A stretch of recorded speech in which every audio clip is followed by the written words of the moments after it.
21 হলের যে সেন্টার আছে ওইখানে কয়েকটা ব্যালট পেপারে ছাত্রদলপন্থী যারা আছে তাদের ব্যালটে ক্রস দেওয়া ছিল।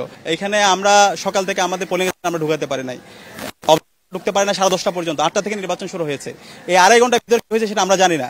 সকাল থেকে আপনারা দেখতে পাচ্ছেন উৎসবমুখর পরিবেশে নির্বাচন হচ্ছে, শিক্ষার্থীরা স্বতঃস্ফূর্ততার সাথে কেন্দ্রগুলোতে আসছে। তো এই নির্বাচনকে বানচাল করার জন্য এখানে সামনে থেকে পেছন থেকে বিভিন্ন পক্ষ চেষ্টা করছে। আপনি যে ঘটনা বলছেন এর আগে আরেকটা ঘটনা হয়েছে কার্জন এরিয়ায়, 21 হলের যে সেন্টার আছে ওইখানে কয়েকটা ব্যালট পেপারে ছাত্রদলপন্থী যারা আছে তাদের ব্যালটে ক্রস দেওয়া ছিল। পরবর্তীতে আমরা বিশ্ববিদ্যালয় প্রশাসনকে জানিয়েছি, নির্বাচন কমিশনকে জানানোর পরে ওই স্টাফের বিরুদ্ধে ব্যবস্থা নেওয়া হয়েছে।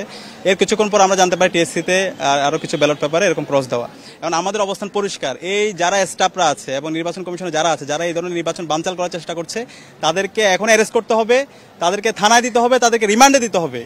এই ডাকসু নির্বাচন এটা শহীদদের রক্তের উপর হচ্ছে, সুতরাং এই নির্বাচনকে যারা বানচাল করার চেষ্টা করছে তাদের বিরুদ্ধে ব্যবস্থা নিতে হবে, তাদের আদর্শ এটা চেক করতে হবে।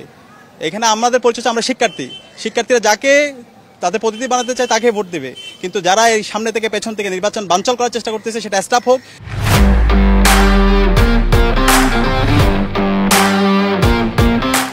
সেটা শিক্ষক হোক, তাদেরকে সাথে সাথে অ্যারেস্ট করতে হবে, তাকে থানায় দিতে হবে। এবং আমাদের এবার যে অভিযোগটা বলছেন, ওই টিএসসিতে যে স্টাফ আছে, আমরা বিশ্ববিদ্যালয় প্রশাসনকে বলেছি, নির্বাচন কমিশনকে বলেছি, তাকে যেন এখন অ্যারেস্ট করা হয়, তাকে রিমান্ডে দেওয়া হয় এবং তাকে এই নির্দেশনা কে দিয়েছে সেই অনুযায়ী তাকে যেন বিচারের আওতায় নিয়ে আসা হয়, সেটা আমাদের অবস্থান পরিষ্কার। এবং এটা এখানে না, যেখানে হোক। এবং একই সাথে আমাদের এই সামনে যে সেন্টারটা আছে ইউল্যাব, এখানে আমরা সকাল থেকে আমাদের পোলিং আমরা ঢুকাতে পারি নাই, ঢুকতে পারে না 10:30 পর্যন্ত। 8টা থেকে নির্বাচন শুরু হয়েছে, এই আড়াই ঘন্টা ভিতরে কি হয়েছে সেটা আমরা জানি না।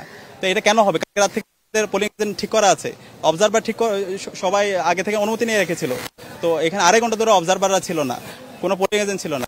তো এই জায়গায় এখন বাকি যে সময়টা আছে আমরা আরো অনেক ধরনের ষড়যন্ত্র শুনতে পাচ্ছি। এই জায়গায় আমরা যারা ভোটার আছে, এখন যারা পর্যন্ত ভোট দেন, আমি সবাইকে অনুরোধ করবো আপনারা ভোট কেন্দ্রে আসেন, আপনাদের পছন্দের প্রার্থীকে ভোট দেন, কিন্তু যারা নির্বাচন বানচাল করছে এই জায়গায় আমরা যেন সবাই ঐক্যবদ্ধভাবে এটাকে প্রতিহত করি। এক্ষেত্রে কি যেই ফলাফলটি আজকে রাতে আসবে সেই ফলাফল মেনে নেবেন? আমরা অবশ্যই, আমরা বলছি, আমরা অবজারভেশন করছি, আমরা শিক্ষার্থীরা ম্যান্ডেট দিয়ে যাকে তাদের প্রতিনিধিত্ব হিসাবে তারা বেছে নেবে, আমরা সেটা মেনে নেব। কিন্তু এখানে যদি এরকম ইঞ্জিনিয়ারিং হয়, এখানে যদি এইভাবে হচ্ছে স্টাফদের মাধ্যমে, শিক্ষকদের মাধ্যমে তারা যদি এরকম হচ্ছে পেছন দিয়ে খেলতে চায়, তাহলে শিক্ষার্থীরা তাদেরকে প্রতিহত করবে। এবং আমাদের অবস্থান পরিষ্কার, আমরা বলেছি এই স্টাফ, এটা 21 হল হোক, এরপরে টিএসসি হোক, যে স্টাফরা এই কাজগুলো করতেছে তাদেরকে এখনই থানায় দেন, এখনই তাদের বিরুদ্ধে হচ্ছে ব্যবস্থা নেন।